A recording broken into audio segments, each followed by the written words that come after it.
Hey everyone, welcome to Crank It Up Podcast, the YouTube home of Brigand Games.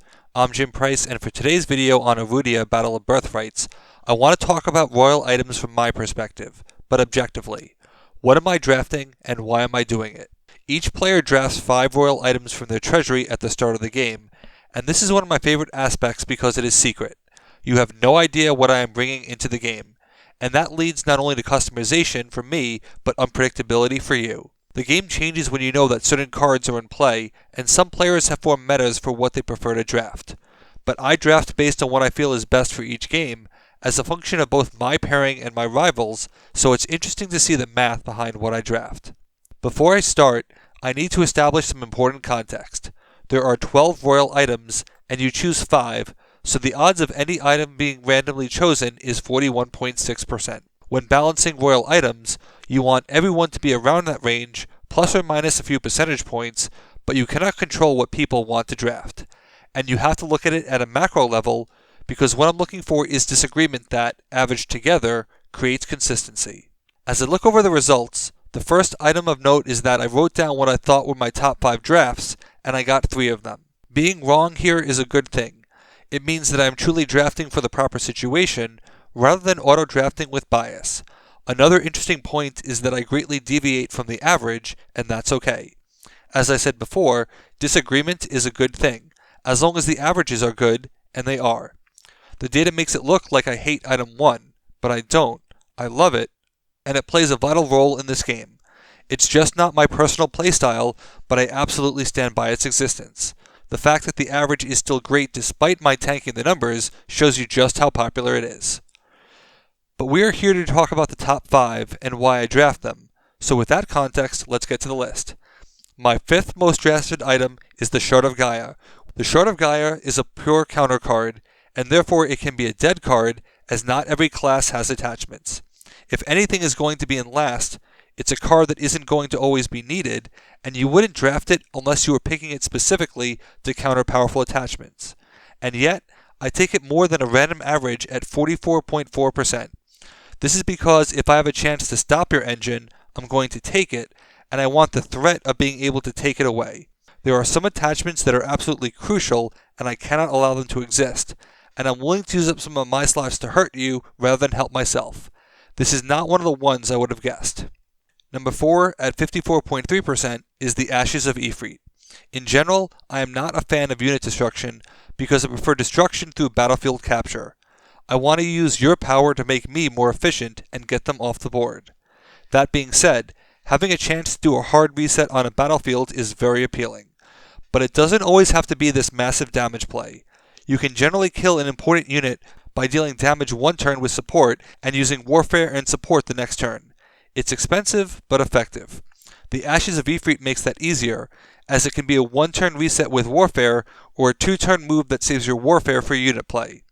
But I can also use the Ashes of Ifrit on turn 1 to get you to 1 health, which basically forces you to shield at least once, hopefully twice.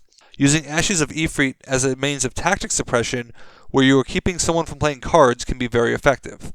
Throw in the fact that it is a counter to cloaking, and Ashes of Ifrit gets even better. This item can actually damage the battlefield with its final damage, which can be really effective in the anti-cloaking play, because it allows the cloak's units to survive, apply their power, and deal damage to the battlefield, making it much easier to break. For all these reasons, I love the flexibility of an inherently antagonistic card. My number 3 at 58% is the Bevian Glaive. I didn't expect that this was on my list, but I'm glad that it is because I love the Glaive. The Glaive, like its real-life counterpart, has 2 abilities. It can always be played with support, or any other item play, for 3 power, which is a great power burst on its own. But the Bevian Glaive's true power is that it can be played from your deplete tactic at the cost of morale. In a typical deck, you have 20 units, 20 actions, and 10 items, but it doesn't always add up that way, and your hand isn't always drawn that way. Sometimes you don't have the cards you need to utilize a tactic for power, which is where the Glaive fits in. It can convert an unused tactic into deplete for a double item play.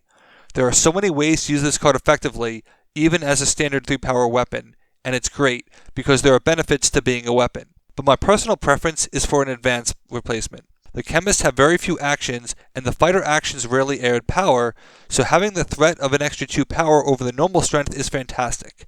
I've won games because of that tactic conversion, and I've lost games because I was one morale short of using its advantage. I like to maximize my flexibility of plays, and the glaive is a card that is always relevant because of its advantage.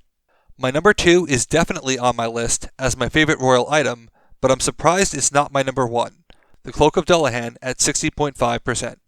If you were to point to any single card that reflects my personality, it's this card. Potential cloaking for a unit every turn.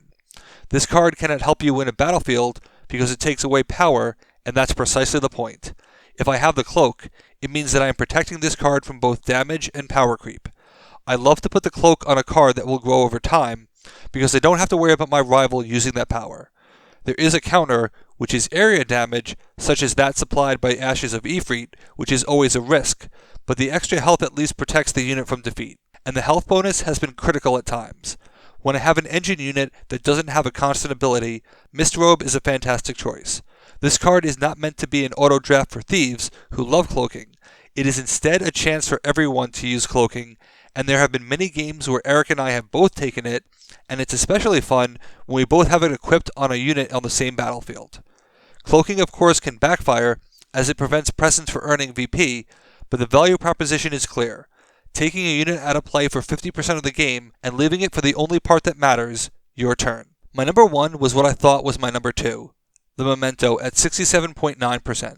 But it makes sense why I would take this so often, basically 2/3 of my game. Acolytes each have unique abilities. When you lose one, it hurts, and you might be out of that the rest of the game. You cannot recur everything, and there are some difficult choices to make, but the Memento gives you a second chance at using those cards. And if you have the means to recur it, you can recycle the same cards into your narrowing deck. Given that the deck is 50 cards, you may not see it again, but I have that chance, and the Memento fits into any strategy. You'll notice that the wording is very specific, as it works with future card types that may not exist in the core set, but are definitely coming, and because of that, this card will always be relevant. It's one place higher than I thought it would be, but it deserves to be there because of the value it provides. Want your leader and your payoff action back? Take the Memento and use it wisely. So those are my drafts from my perspective.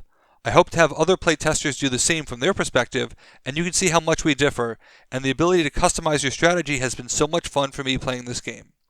Are you excited by the prospect of drafting your own items? Let me know in the comments. Thanks for watching. Be sure to like and subscribe. Let's shut it down.